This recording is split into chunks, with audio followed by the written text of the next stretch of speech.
Hello everyone, welcome to Iggy's Toy Parade and Soldier Review. I am your host, Iggy. Yay. Thank you for that. Well guys, today we're going to look at a medieval castle. And this castle I purchased in March of 2003, so it's a little over 22 years old. And originally when I bought this, it was just black plastic. It's a vacuum formed castle, and I'm going to show it to you in greater detail, but it was whitewashed with of course white paint, and I looked at it and go, you know, if they detailed this a little bit they would sell a lot more of them. At any rate, I picked this up with the idea that I would customize it, and that's what I did. One of the things I did was, there, let me move my glasses here. One of the things I did was spray paint it gray, and so it wasn't black. And then I painted the shutters and the roofs.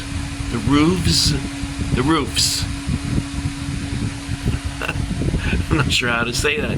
Roofs. It doesn't sound right. Anyway, then I put down some railroad gravel, you know, the HO scale railroad gravel, leading up to the gate. And I replaced the gate entirely. I made this drawbridge and added the chains and put a portcullis up, and I added a roof to it, as you can see there. So that was a great improvement. Then I added some vegetation, and I painted the little, it's a very tiny moat, isn't it? I painted that. And I painted the arrow loops. I remember my parents used to take me to a place called Loop's Cafeteria when I was a boy. I don't know why that came into my mind. There's one last thing I did that I'm going to show you, and I didn't continue it because I wasn't sure if I liked what I did. And I'm going to show that to you now. It's in the back of the castle. Let's take a look. This castle is a hassle. For an asshole. No, never mind. That. I wasn't sure if I wanted to continue that. I don't know about that. Anyway, can you see what I did there? It almost looks purple. Is that purple? It is purple. I never noticed that. I thought I was using like a dark brown, but it's purple. No wonder I didn't like it. Anyway, let's talk a little bit about the castle, if it's not too much of a hassle. Yeah, you used that joke already, so you really are an asshole. Thanks for that.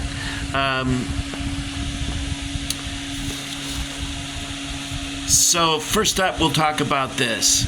This feature here that looks like a hillbilly missing teeth is called a crenellated wall. And the purpose of these here are that the archers could fire missiles, step out from behind the cover of the wall, fire their missile, step back, load another arrow, and then fire again. They have some protection from the enemy's missiles that way. And this is called crenellated or crenellations. I think in England you had to get special permission from the king to have your estate crenellated like this. Now this section in here is called the inner ward, and with concentric castles, what's known as a concentric castle, they had multiple wards. This one here is not concentric, so we have just this one ward. If you really wanted to stretch it, you could say this was a second ward over here. Okay? We have arrow loops. You can see that here. Now these are way out of scale. I mean, a guy could actually step through there. So this is way out of scale. These would have been much, much smaller. A lot of times they were shaped like a cross, or they were like this with a round loop.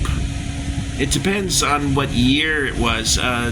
Later on, when firearms were introduced, they would have made it with a circle so that they could fire their weapons.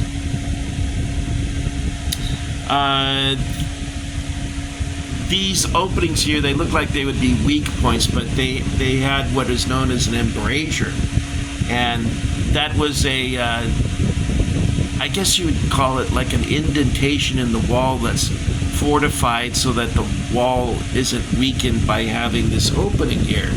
And the archer could step into the embrasure and fire his weapon and not worry about the whole wall caving in on him. Over here at our gatehouse, we have a portcullis.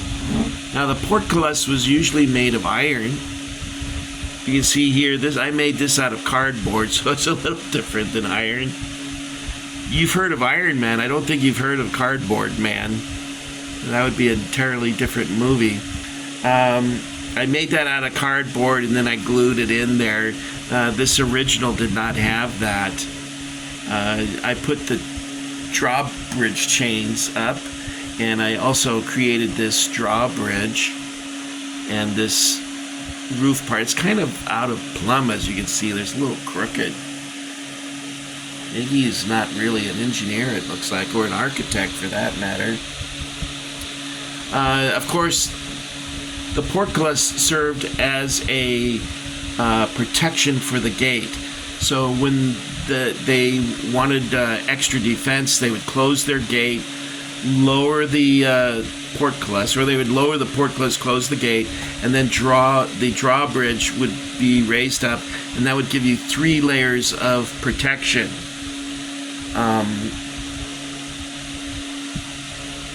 Along this section here, sometimes they had what's called a hoarding, and a hoarding was a wooden structure that overhung, not sure how to say that, the wall, and it had trap doors, and they could drop rocks and boiling water. It's doubtful if they would have used boiling oil because that was too rare and too valuable. So they would probably use boiling water and dump it on people like sappers. A sapper is someone who would come in and undermine the wall, usually using like a pick or something like that. The hoardings were added after the wall, and because they were made of wood, they were easily destroyed by fire and axes.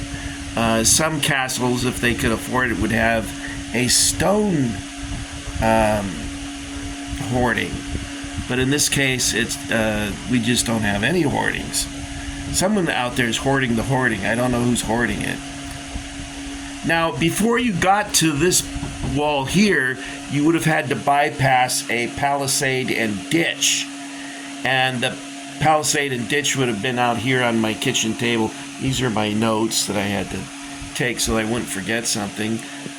I discovered that if I try and go by memory, I forget stuff, so that's why I have to take notes now. The palisade would have sharpened stakes, it would have a ditch, and it would have a wooden wall, kind of like a frontier fort. The Teutonic castles were all made of wood, and I think the North American wood forts are probably based on that early Teutonic examples. Although early forts in England were made that way too. So we have over here what's called a barrel tower, and we have a guard tower, and this here is the keep, and the keep is where the family would stay and servants and whatnot. They I don't know if they had soldiers sleeping there too. And then in the dungeon area, they would have salted pork and dried meats and flour and all this. I imagine the rats would have fun with that. However, they probably would have cats to take care of the rats.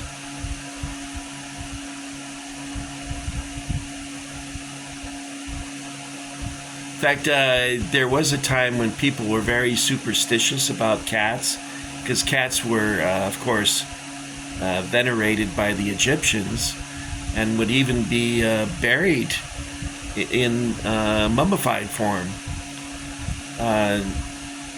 And the Christians thought, well, this is pagan, and they would kill the cats, and then the rats overwhelmed them with fleas, and that's how the plague got spread.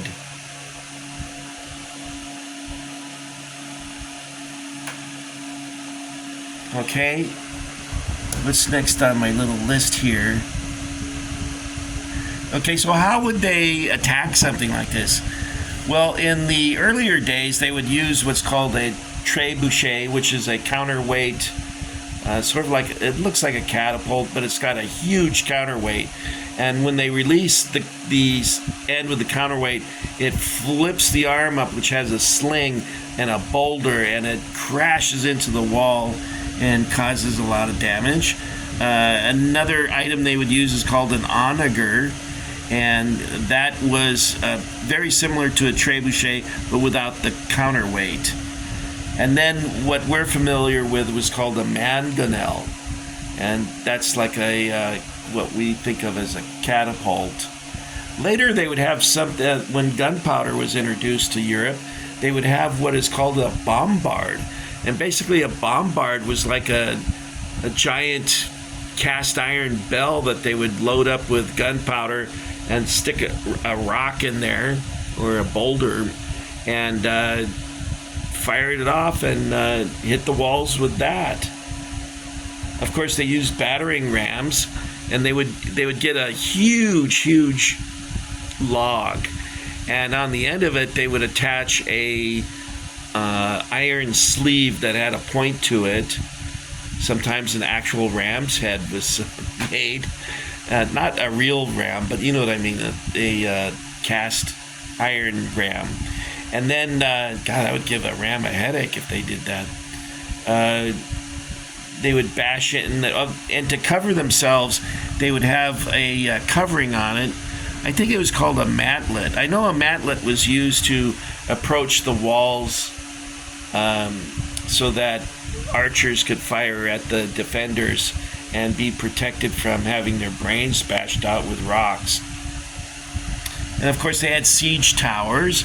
Siege tower would roll up and a ramp would come out, lower down onto the battlement here, and then they would rush out. And there was ladders from one step of the siege tower until you got to the top. And on the very top, sometimes they had archers firing down on the defenders. So it's pretty cool. Now, you heard me talk about concentric rings and the inner ward. Is this light on? I guess it is. It's very dark in here. You can see samples of that, like in, I don't know if I'm pronouncing this right, guys, so forgive me for saying this, but I think it's called Crac des Chevaliers in Syria. I didn't know that people did crack back then, but apparently they did. What else is on my notes here? Never Say Never. Oh, that's a James Bond thing I watched. My friend wanted me to watch that. That's all I got for you on this castle. Now, I looked this castle up. I tried to find this online. There's no samples of it online, but I did see a lot of really cool castles. Some of them made by a toy company called Simba. I have one called King's Castle that I showed you in an earlier video, but I could not find a sample of this one. So I guess it's not being produced anymore, or perhaps it's very rare, but I was under the impression that this was made in Germany. And I did at one time see this advertised on eBay as being from a company called Hauser. I think that's the name of it. And, but I couldn't find it. So if you customize this a little bit, you can see that it turns into a pretty fun display piece for you. Now, I was using this with my Temple Crusaders, and I had them being attacked by Arabs and stuff, and it was a lot of fun. And it fits pretty good on, if you have a large shelving system, this would fit right on quite easily.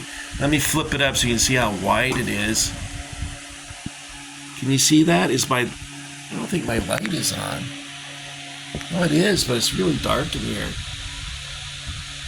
Sorry about the fan noise, but I have my detective fan going because it's so dang hot.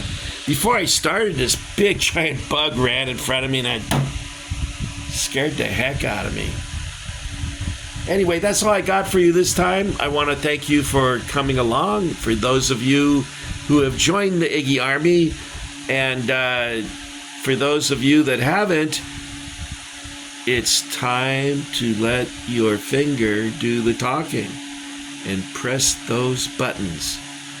Okay, guys, that's it for this time. Your Majesty, do you have anything to add? I do. What do you want? Could you quit it with the finger thing? That's really stupid. Why is that? Never mind, Iggy. Anyway, Your Majesty, do you have anything else to add? Execute Order 66. Soon the pathetic rebellion shall be crushed.